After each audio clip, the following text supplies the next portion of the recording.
పార్టీలో ఉన్నాడు ఆయన, అధికార పార్టీలో లేడా? 5 సంవత్సరాలు ఆయన అధికార పార్టీలో ఉన్నాడు. ఇప్పుడు 2 సంవత్సరాలు ఆయన ఎంపీ, అదేమో నేషనల్ హైవేస్.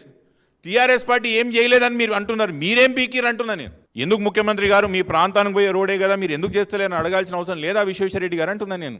ఈడ కొన్ని హ్యాచరీస్ ఉన్నాయి, ఇది బీఆర్ఎస్ పార్టీకి సంబంధించిన వాళ్ళు అంటారు. ఎందుకు విశ్వేశ్వరరెడ్డి గారు, ఎందుకు మీ నోట్లో నుంచి కనీసం రంజిత్ రెడ్డి గారి పేరు చెప్పని కూడా ఎందుకు భయపడుతున్నారు మీరు? రంజిత్ రెడ్డి గారు మా పార్టీలో ఉండరా ఈరోజు? ఆ భూములు ఎవరివి? ఎందుకు చెప్తలేరు మీరు కాంగ్రెస్ పార్టీ పేరు? స్పష్టంగా అర్థమైంది కాబట్టి బీజేపీ కార్యకర్తలే చెప్తున్నారు, అన్నా మా పార్టీ సంగతి అయిపోయింది, మా లీడర్లు అమ్ముడు పోయిండ్రు కాంగ్రెస్ పార్టీకి, కొట్లాడతలేరు వాళ్ళు కాంగ్రెస్ పార్టీ మీద అని బీజేపీ కార్యకర్తలు స్వయంగా చెప్తున్నారు. ఇట్లాంటి నాయకులు ఉన్నారు కాబట్టి. కాంగ్రెస్లో ఉన్నటువంటి వాళ్ళందరూ మంత్రులు కావచ్చు, ఎమ్మెల్యేలు కావచ్చు, టీఆర్ఎస్ను టార్గెట్ చేస్తూ రాజకీయాలు మాట్లాడుతున్నారు.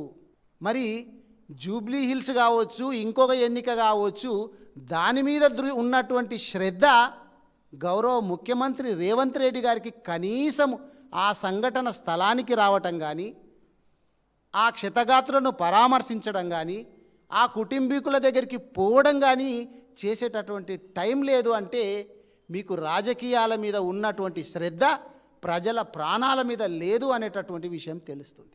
అక్కడ డెడ్ బాడీస్ని ఏ విధంగా తీసుకుపోవాలండి? ఒక అంబులెన్స్ ఇచ్చి అవసరమైతే అక్కడ పోస్ట్ మార్టం చేయించి వాళ్ళ ఇంటి వరకు తీసుకుపోవాలా? మీరు తీసుకుపోయింది దేని మీద తెలుసా? మొత్తం ప్రజలందరూ సిగ్గుపడే విధంగా టోయింగ్ వెహికల్స్ ఉంటాయి కదా, దాంట్లోపల డెడ్ బాడీస్ అండి. మీకు ప్రజల మీద కావచ్చు, వాళ్ళ పార్థివ దేహాల మీద కావచ్చు ఎంత శ్రద్ధ చూపుతున్నారు అనేటటువంటిది ఈ ఒక్క ఫోటో. మానవత్వం లేని ప్రభుత్వం అని చెప్పడానికి ఈ ఒక్క ఫోటో సరిపోతుంది. కుక్కను తీసుకుపోయి బంగారు సింహాసనం మీద కూర్చుని పెడితే దాని వెనకటి బుద్ధి అవుతుందా? ఇప్పుడు రేవంత్ రెడ్డి గారి బుద్ధి కూడా గట్లున్నది.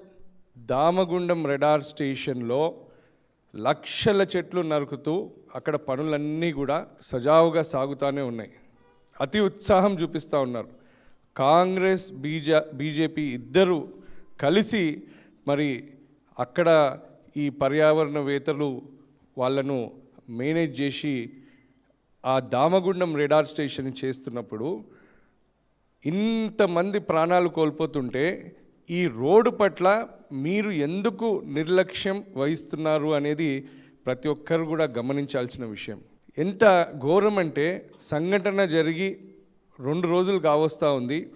ఇప్పటి వరకు అధికార పార్టీకి సంబంధించిన ఏ ఒక్కరు కూడా ఆ కుటుంబాల దగ్గరికి వెళ్ళడం కానీ, వాళ్లకు ఎక్స్గ్రేషియా ఇవ్వడం కానీ ఇవేవి కూడా జరగలేదు. తాండూరు పట్టణంలో యువత మొత్తం కూడా వాళ్ళందరూ కూడా అక్కడ ధర్నా చేయడం జరిగింది.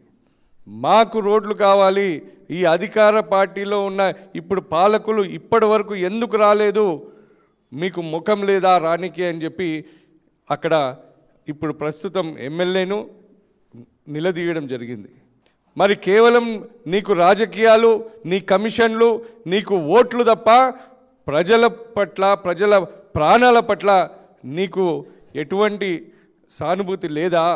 నేను ముఖ్యమంత్రి రేవంత్ రెడ్డి గారిని నేను ప్రశ్నిస్తూ ఉన్నాను. మీరు వెంబటే ఈ రోడ్డు పనులు కనుక ప్రారంభించకపోతే తాండూరు, వికారాబాద్ ప్రాంతం నుంచి పెద్ద ఎత్తున పాదయాత్రగా వచ్చి సెక్రటరేట్ని ముట్టడిస్తామని చెప్పి నేను హెచ్చరిస్తూ ఉన్నాను. అప్పా జంక్షన్ నుండి మన్నెగూడ ఏదైతే జాతీయ రహదారి, బీజాపూర్ జాతీయ రహదారి ఉందో దాని మీద ప్రతినిత్యం వారంలో 2-3 యాక్సిడెంట్లు కావడం, చనిపోవడం సర్వసాధారణమైపోయింది.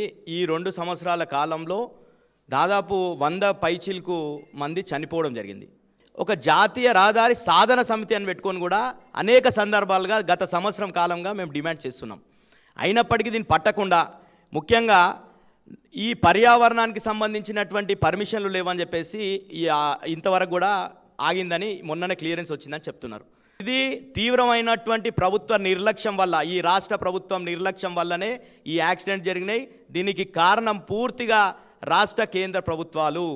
దీన్ని నేను దాని మీద నుండి నిత్యం ప్రయాణించేటటువంటి ఒక ప్రయాణికునిగా నేను డిమాండ్ చేస్తున్నా. రేవంత్ రెడ్డి గారు, మీరు తక్షణమే ప్రతి ఒక్క కుటుంబానికి ఎవరైతే చనిపోయినరో వాళ్లకు ప్రతి ఒక్కరికి 50 లక్షల నష్టపరిహారం ఇవ్వాలని చెప్పేసి డిమాండ్ చేస్తున్నాం. అదేవిధంగా తక్షణమే ఆ రోడ్డు పనులను వెంటనే ప్రారంభించాలి. లేని పక్షంలో బీఆర్ఎస్ పార్టీగా తప్పకుండా ఈ ప్రభుత్వం మెడలు వచ్చేదా